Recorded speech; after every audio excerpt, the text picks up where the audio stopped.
다음은 헬스 카테고리로 설명드리겠습니다. 헬스에 여러 가지 추가가 있었는데요. 일단은 스테이트 오브 마인드에 대해서 소개해 드리겠습니다. 영상에서도 이제 정신 건강이 신체 건강만큼 중요하다라고 하면서 오프닝을 열었는데요. 이제 왓치OS 10의 마음 챙기기 앱에서 디지털 크라운을 통해서 스크롤 내리면서 감정을 입력하는 기능이 추가가 됐다고 합니다. 이제 감정이 드는 원인도 입력이 가능하고요. 아이폰이나 아이패드 등의 건강 앱으로도 마음 상태를 기록을 할 수가 있습니다. 그리고 이렇게 기록한 것에 대해서 인사이트도 나중에 제공을 하고 있어서 관련된 통계도 또한 볼 수 있습니다. 또 이건 흥미로운 점인데 병원에서 사용하는 감정 파악을 위한 표준 분석을 제시를 했다고 해요. 그래서 나중에 뭐 병원에 갔을 때 이런 결과로도 공유가 가능하고 관련 자료로 사용이 가능할 것 같습니다. 마음 챙기기 앱을 다들 많이 사용을 하시나요? 지금? 저는 왓츠가 있을 때 가끔 하라고 하는데 너무 저한테 압박을 주는 느낌이 들어요. 네. 전 그 알림 껐어요. 저도 매번 알림이 오긴 하는데 알림을 그냥 끄거든요. 그냥 알림 끄고 사용 안 하는데 뭐 이렇게 좀 많은 기능이 있으면 저도 한 번은 사용해보지 않을까. 그리고 의료 기능으로도 공유가 가능하다고 하니까 좀 더 사용 범위가 넓어지지 않을까라고 생각이 듭니다. 이게 사실 재미가 있었던 게 기분이 안 좋았을 때만 감정 상태를 남기는 게 아니라 기분이 좋을 때도 남길 수 있고 무슨 사건으로 인해서 내가 기분이 좋았는지 나빴는지도 간단하게 기록으로 남길 수 있더라고요. 그래서 나중에 병원 상담 시에도 사용할 수 있는 것이 아닐까 생각이 합니다. 사실 병원에 가면 헬스에 대해서 그러니까 뭔가 정신 건강이든 뭐 신체 건강이든 언제부터 잠을 못 주무셨어요? 뭐 언제부터 식사량이 줄었나요? 뭐 등등 언제부터 기분이 다운됐나요를 물어보는데 사실 잘 기억이 안 나거든요. 맞아요. 내가 언제부터 안 하고 있는지 대답하려고 하면은 네. 까먹어요. 네. 이런 것들을 쉽게 좀 기록할 수 있다고 하면 분명히 도움이 될 것 같아요. 헬스 관련해서 또 말씀하실 게 있으시죠? 네, 헬스 앱이 이제 아이패드에서도 적용이 되었습니다. 아이패드의 넓은 화면으로 헬스 앱을 이제 사용을 할 수 있게 되었습니다. 다음은 비전 헬스인데요. 처음에 이제 포문을 이렇게 열었어요. 어린이들의 근시 진행 위험을 줄일 수 있는 방법 중에 하나로 야외에서 햇볕을 받는 시간을 늘리는 거가 중요하다. 그래서 애플 워치의 주변광 센서를 통해서 햇볕을 본 시간을 측정을 한다고 해요. 그래서 건강 공유를 통해서 이거를 추적을 할 수 있다고 합니다. 저는 이거가 굉장히 찔렸어요. 저희는 이제 하루 종일 이제 햇빛을 보지 않는 사람인데 이제 다 들통나겠구나. 어린이들뿐만 아니라 어른들도 조심해야 어린이가 문제가 아니라 내가 지금 문제가 네. 이렇게 해서 뭐 나중에 우울증 예방 같은 거에도 도움이 되지 않을까라고 생각이 들었습니다. 그리고 다른 비전 헬스로는 주시거리가 있는데 아이패드랑 아이패드의 트루뎁스 카메라를 통해서 기기를 오랜 시간 동안 가까이 들고 있었는지 측정을 하고 기기를 오랜 시간 동안 보고 있었으면 멀리 두도록 권장하는 그런 UX가 뜬다고 합니다. 저 분명히 이거 해도 또 알람 끌 것 같아요. 그렇죠. 밤에 이거 봐야 되는데 가까이 봐야 되는데 제가 만약에 이 긴 주시거리에 대한 알람이 어릴 때부터 있었으면 제가 눈이 나쁘지 않았을 것 같은. 그죠? 그러면 저희가 되게 빠른 속도로 한번 주제를 다 훑어봤는데요. 여기서 One More Thing이 있죠, 우리. 네, One More Thing. 오랜만에. 네, One More Thing이 있습니다. 네, 바로 애플 비전 프로인데요. 요거 얘기 한번 같이 나눠보겠습니다. 태정님 어떻게 보셨어요? 사실 이것도 정확한 자료인지는 모르겠지만 제가 트위터 같은데 찾아보다가 찾은 건데 이제 팀 쿡이 애플의 CEO로 취임한 이후에 원몰딩을 딱 5번만 사용을 했다고 합니다. 정말 잘 사용하지 않는 단어인데요. 원몰딩을 딱 외치는데 약간 전율이 오더라고요. 그전에는 one another thing이라든가 약간 비슷하지만 다른 단어를 썼는데 one more thing 하는 순간 큰 거 온다. 설레는 단어. 네, 너무나도 설레는 단어. 팀 쿡이 이제 이전 발언을 이런 식으로 발언을 한 적이 있어요. 원몰 홀딩이 가지는 무게감, 그러니까 스티브 잡스의 그런 유산, 스티브 잡스의 아이코닉함 그런 거를 존중하고 존경하기 때문에 남발하지 않겠다. 정말 중요한 순간에만 말하겠다라고 이제 얘기한 적이 있었다고 해요. 그래서 이런 이제 상황들로 미루어 보아서 이번에 비전 프로를 소개하면서 원몰 홀딩을 외쳤다라는 것은 비전 프로에 대한 팀 쿡의 자신감이라던가 이제 애플이 여기에 사활을 걸었다라는 거를 좀 엿볼 수 있지 않았나. 라는 생각을 좀 했습니다. 저는 비전 프로의 스펙들을 보면서 저는 현존하는 애플 기술의 총집합 버전이 아닌가라는 생각이 들었어요. 그동안 있던 뭐 핸즈프리를 위한 UX들, 뭐 그리고 어세스빌리티들 그런 것들이 다 세세하게 보면은 비전 프로에 다 녹아져 들어가 있더라고요. 비전 프로를 위해서 달려왔던 거 아닌가라는 생각이 들어서 정말 저도 종착지가 여기였구나라는 생각이 들었습니다. 근데 한 가지 아쉬웠던 점이 사실 저는 안경을 항상 끼고 다니는 사람인데 그 비전 프로 소개할 때 안경을 끼는 사람이 어떻게 끼는지에 대한 게 없었어요. 그리고 그런 대한 소개가 조금 없었던 것 같아요. 한 가지 듣기로는 안경을 쓰지 않고도 볼 수 있다. 안경을 쓰지 않고 비전 프로만 끼는 것으로도 시력을 교정해주면서 디스플레이 보여주는 것 같다라는 썰이 있는데 이것도 아직은 정확히 공개된 게 아니라서 얘기하기가 조금 조심스럽지만 그럼 안경 대신 저거 쓰고 다니는 건가요? 그럴 이제 수도 앞으로? 있죠. 2시간 동안 이걸 이렇게 쓰고 다닐 수 있지 않을까라는 생각도 좀 했습니다. 그래서 사실 그 액세서빌리티 얘기를 하셨는데 비전 프로가 핸드 제스처와 목소리와 눈 요 세 가지 인풋을 사용한다고 해요. 그것을 위해서 이제 R1 칩이라는 실시간 센서 처리를 위한 칩도 이번에 개발을 해서 탑재를 하게 되었고요. 그래서 말씀하셨던 뭐 애플 실리콘에 대한 여정도 여기에 한몫하지 않았나라는 생각이 들었습니다. 이것만으로도 이 화면 스크린을 굉장히 크게 확대해서 마치 영화관에서 보는 것처럼 할 수 있고 주변 시야를 완전히 다른 곳으로 변화되는 것도 가능하더라고요. 여기서 보시면서 되게 인상 깊었던 장면 있으세요? 저는 사실 처음에 메타에서 AR이나 VR 장비, 퀘스트라고 하죠. 그런 거를 발매를 하고 있는데 그건 컨트롤러가 있어요. 그렇죠. 타 회사는 컨트롤러가 있었다. 가장 놀랐던 게 처음에 비전 프로를 쓴 여자분이 소파에 앉아서 이렇게 자연스럽게 손을 내려놓고 애플 워치를 찬 손으로 터치를 이렇게 탭을 하길래 이렇게 꼬집는 모션을 하길래 이 컨트롤러를 없애고 애플 워치를 대신했나라고 생각했는데 그 예상을 뛰어넘듯이 바로 애플 워치를 차고 있지 않은 손으로 제스처를 취해서 동작을 하더라고요. 정말 대단하다. 영상 중에서 같이 비전 프로를 쓴 사람이 오는데 서로 커뮤니케이션을 하려고 보니까 눈이 싹 나와가지고 서로의 눈을 보면서 커뮤니케이션을 하는 장면이 있어요. 저는 거기서 한 대 맞은 것 같았는데 그래 비전을 해도 우리 눈을 보면서 소통을 하는 건 중요하지라고 생각이 들었어요. 근데 거기에서 이제 애플의 이제 세세한 그런 UX에 대한 고집 그런 거를 볼 수 있었습니다.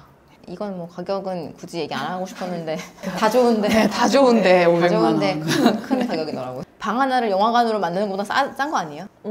사실 지금 책상 위에 모든 디스플레이 장비를 이거 하나면 없앨 수 있거든요.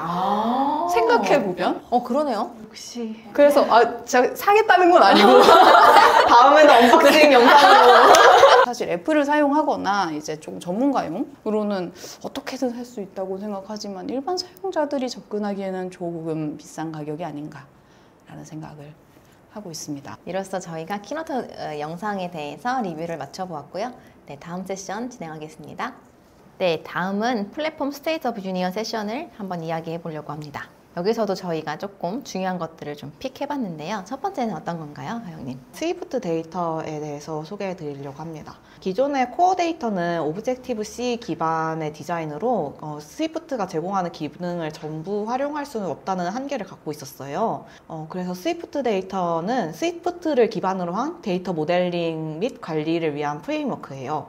코어 데이터를 기반으로 만들어졌지만 스위프트 API를 활용하는 장점이 있습니다. 그래서 기존의 코어 데이터를 사용해 보신 분들이라면 환영할 만한 정보일 거예요. 엑스코드 내장된 모델 데이터를 에디터 같은 모델로 재정의를 해야 하는 그런 번거로움이 있었는데 이번에 스위프트 데이터를 사용하시면 모델 어노테이션만 걸어주면은 모델을 재정의할 수 있어요. 그리고 스위프트 UI에 대한 응용도 모델 어노테이션을 걸어주시면은 바로 쉽게 가능하게 되었습니다. 코어 데이터라는 것 자체가 또 악명이 높기로 유명하잖아요. 아무래도 애플에서도 스위프트 데이터 만들기까지 좀 애를 먹지 않았나 라는 생각을 했었습니다. 스위프트 데이터로 전환하는 것만으로도 속도가 굉장히 빨라진다고 자랑을 하더라고요. 그래서 코어 데이터를 사용하고 계시다면 스위프트 데이터로 전환하는 걸 좀 고려해 보시는 것도 좋지 않을까 라고 생각이 듭니다. 다음은 스위프트 매크로인데요. 이거는 정말 좀 많이 쓰일 것 같아요. 어노테이션의 일단 일종인데 코드의 구조를 사용해서 자동으로 신규 코드를 만들어주는 기능이에요. 자동으로 만들어주긴 하는데 이게 또 익스펜드된 코드로 박아주는 기능이에요. 그래서 브레이크 포인트를 설정을 하실 수도 있고, 그리고 코드가 실제로 어떻게 구성되어 있는지 확인을 해보실 수도 있어요. 저는 이 기능을 어떨 때 많이 쓸 것 같냐면은 컴플리션을 작성을 했는데 이거를 나중에 기동기 어웨이트로 쓰고 싶다 할 때 어노테이션만 걸어주면은 바로 매크로가 실행이 돼가지고 바꿔줄 수 있고, 그리고 나중에 디버깅 할 때도 그냥 브레이크 포인트 작성해서 보면 되니까 되게 좋은 기능이라고 생각이 들었습니다. 수많은 보일러플레이트 코드를 삭제할 수 있는 마법이 예시로도 이게 나오는데 인엄 같은 거를 정의했을 때 케이스별로 is 뭐 A, is B 뭐 이런 것들 이제 일일이 작성을 했었어야 됐거든요. 그때 사실 똑같은 코드가 반복이 되고 여러 인엄에서도 동일하게 사용되는 거였는데 작성을 안 할 수도 없는 상황이었는데 요 매크로에 이제 어노테이션만 달아주는 것만으로도 이제 그런 거를 자동으로 혜택을 받을 수 있다라는 얘기를 WWDC에서도 해서 많이 공감이 되었고요. 매크로를 스스로 작성도 할 수 있고 스위프트 패키지를 통해서 애플에서 제공하는 매크로도 자동으로 사용할 수 있다고 하네요. 네. 그 다음은 비전 OS입니다. 네, 제일 큰 발표 중에 하나가 아닐까 싶습니다. 일단 맥OS는 데스크탑 환경의 컴퓨팅을 위한 플랫폼, 그리고 iOS는 모바일 환경을 위한 컴퓨팅 플랫폼이었다고 하면 비전 OS, 그 계속 강조해서 말하던 공간 컴퓨팅, 스페이셜 컴퓨팅을 위한 새로운 애플의 플랫폼, 오퍼레이팅 시스템이라고 얘기를 했습니다. 기존 OS랑 가장 크게 체감되는 다른 점이었다고 하면, 제가 또 UI 개발자이기도 해서 가장 크게 와닿았던 부분은 캔버스라는 것이 조금 더 확장된 개념을 제공을 해주고 있었습니다. 일단 윈도우라는 우리가 익숙한 2차원 패널 형태의 그 화면이 있었는데, 요건 이제 쉐어드 스페이스라고 하는, 제가 보고 있는 화면 위에 둥둥 떠서 2차원 패널로 노출되는 형태가 한 가지가 있었고, 그리고 볼륨, 부피라고 하는 3D 오브젝트를 표현할 수 있는 박스 형태, 정육면체 형태의 쇼케이스 뷰가 있다고 합니다. 요건 이제 AR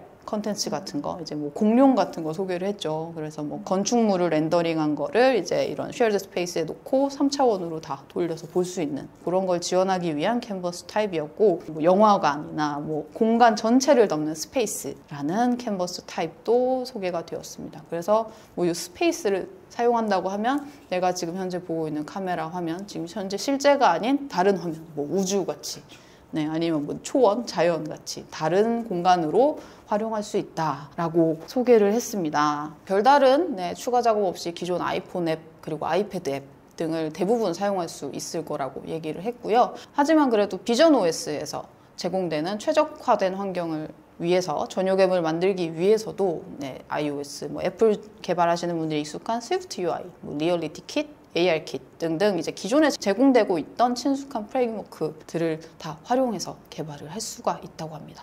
아직 비전 OS SDK가 공개가 되지는 않았어요. 그리고 6월 말에 공개한다고 돼 있는데, 애플 홈페이지를 가보시면 이제 공개되기 전까지 우리가 알아야 될 거, 이제 비전 OS에서 개발을 하기 전에 뭐 준비해야 될 것 같은 거에 대해서 좀 소개를 하고 있는 페이지가 있었습니다.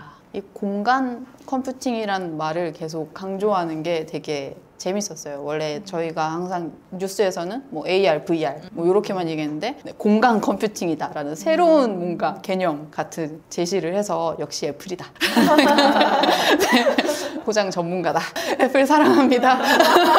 네, 다음은 키노트에서 얘기되지 않았던 것들을 저희가 한번 나눠보려고 하는데요. 네, 이게 무슨 말일까요, 태정님? 네, 제가 조금 이제 키노트가 끝나고 이제 아이폰이랑 아이패드와 맥 OS를 다 업데이트하면서 좀 사용을 해보면서 이제 키노트에서는 얘기가 되지 않았던 굉장히 마이너한 것이지만 재밌는 것들에 대해서 몇 가지 준비를 해봤습니다. 첫 번째로 이제 컨트롤 센터나 메뉴바에서 이제 통화 중에 통화 메뉴를 열었을 때 내 카메라가 어떻게 지금 찍히고 있는지 원본 화면을 제공해주는 기능이 추가가 되었고요. 두 번째로는 그 센터 스테이지, 그 내가 카메라 어디에 가 있든 내 얼굴이 중앙에 위치하도록 조정해주는 애플의 기능이 있는데 센터 스테이지를 사용할 수 있는 단말에서는 스튜디오 라이트, 스튜디오 조명이라는 기능을 사용할 수 있게 되었습니다. 이 기능이 사실은 뭐냐면 사진 찍을 때 인물 사진 모드에서 그 인물 사진 타입 중에 하나예요.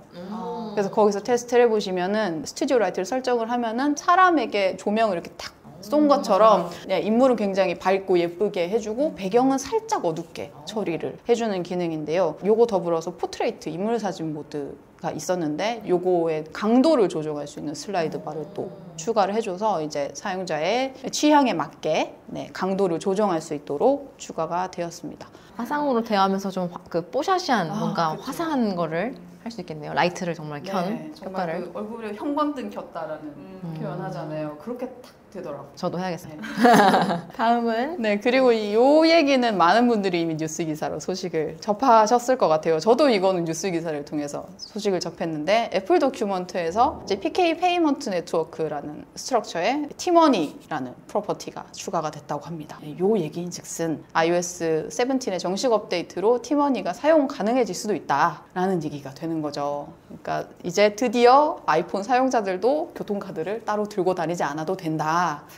드디어 삼성페이를 부러워하지 않아도 된다. 사실은 제가 이 기능을 일본 갔을 때 자주 써요. 사실 저는 지금 여기 이게 스이카를 이렇게 넣어놨는데 이걸 넣어놓으면은 이걸 그냥 찍는 것만으로도 바로 게이트를 통과할 수 있고 굉장히 그리고 빨라요. 그래서 이런 거를 굉장히 옛날부터 기다리고 있었거든요. 언제 해주나 했는데 많은 분들의 가슴을 설레이게 이번 업데이트에서 드디어 애플 도큐먼트에서 티머니가 발견이 되었다고 하니까요. 올 가을에 정식 업데이트와 함께 아이폰으로 버스를 타고 지하철을 타는 세상이 열렸으면 좋겠습니다. 이렇게 해서 저희가 총 3부분으로 나눠서 이야기를 나눠봤는데요. 어쨌든 저희가 다 이렇게 얘기를 나눠봤지만 이번 WWDC에서 가장 중요한 포인트가 있다면 뭐라고 생각하시나요? 저는 애플이 사회적으로 이슈가 되고 있는 것들에 대해서 좀 더 관심을 갖고 그런 거에 대해서 UX를 한 번 더 갈고 닦은 것 같아요. 그래서 프라이버시라든지 아니면 커뮤니케이션이라든지 아니면 이번에 새로 부각된 멘탈 헬스라든지 뭐 이런 것들을 신경 쓴 것 같다는 느낌이 들었습니다. 네, 저는 그 키노트가 2시간 정도 진행이 되었는데 1시간을 거의 1시간 정도를 새 제품 소개에 할애를 했고 그 중에서도 비전 프로와 비전 OS 소개에 40분 이상을 소요를 했는데요. 이런 것도 있고 이제 기존 OS 업데이트 내용도 이전 WWDC와 비교를 하면 엄청나게 큰 파급력을 가지는 내용은 없었던 느낌. 그러니까 조금 더 완성도를 높이는 작업들이었지 않았나라는 생각을 했습니다. 그래서 이게 얘기해 주는 게 마치 애플이 이제 뭐 데스크탑이나 모바일 환경에서 할 만한 것은 다 이미 해봤고 우리는 공간 컴퓨팅이라는 다음 스테이지로 넘어가겠다라고 선전포고를 하는 게 아니었나라는 인상을 받았습니다. 저는 더 이상의 혁신이 나올 수 있나? 라는 의문을 잠시 품은 적이 있었는데요. 내년 WWDC가 더 기대되는. 혁신이 없으면 판을 뒤엎는. 그러니까요. 이제 좀 비슷비슷하게 가는 거 아닌가? 라는 생각을 했었는데 그런 저를 좀 반성했습니다. 가장 신선했던 게 어떤 것인지 좀 궁금합니다. 일단은 비전이 가장 신선했지만 일단 그래도 iOS 중에서 뽑자면은 저는 체크인 서비스가 가장 신선했어요. 한국 사람들도 그냥 늦게 있다가 헤어질 때 도착하면 연락해, 잘 들어갔는지 연락해, 뭐 이런 얘기 자주 많이 하는데 도착하면 연락해 최종 버전이 캘리포니아에서 생겼다라는 느낌이었습니다. 오늘 소개를 드리지 못한 내용 중에 이제 저널, 일기라는 앱 추가에 대한 소식이 있었는데요. 이게 뭐 어떤 내용이었냐면 온디바이스 또 머신러닝을 이용해서 사진, 사람, 장소, 뭐 운동한 기록 등등 아이폰에서 취득할 수 있는 정보들을 포함해서 최근 활동을 활용해 제안이 제공이 돼서 일기를 쓰게 만드는 앱이었어요. 저는 개인적으로 그 사진 앱의 추억 메모리 포유 탭에 있는 그 기능을 자주 보곤 하는데 이 기능의 일기 버전이지 않을까라는 생각을 하고 있었습니다. 그래서 과연 이 앱이 저를 일기를 쓰게 만들 것인가 라는 생각을 했는데요. 저널 앱은 아직은 공개되지 않았고 올해 하반기에 출시가 될 예정이라고 합니다. 제가 보니까 예약 알림이 된다는 걸 봤었거든요. 맞아요. 태종님 하지 않을까요, 그럼? 예약 알림이 뜨고 뭘 하면 되는지 소스를 다 모아주니까. 사실은 제가 작년에 수면 분석이 애플워치에 추가가 돼서 한 달 딱 했어요. 사람이 습관 들이기가 참 어렵다라는 생각을 했습니다. 오늘 얘기를 들으면서 내년에 기회가 되면은 이제 명상앱과 저널앱을 얼마나 쓰셨는지를 나누고 시작해야겠다라는 생각이 일기 몇 편 들었습니다. 썼는가. 네. 저는 패스키 공유 이 부분을 생각해봤어요. 전 비밀번호 자꾸 까먹어가지고 요거 원하는 사람들이 이렇게 공유하고 이런 기능이더라고요. 그래서 요거는 되게 정말 짧게 넘어갔지만 저 같은 사람한테는 되게 유용하지 않을까라는 생각을 했습니다.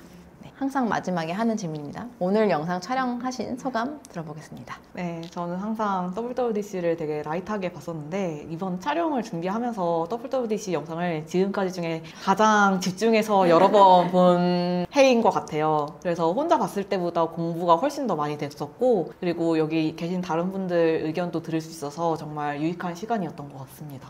네, 저도 작년에 이어서 올해 또 촬영을 하게 됐는데 이제 뭐 명실상부한 라인의 WWDC 사이버 레카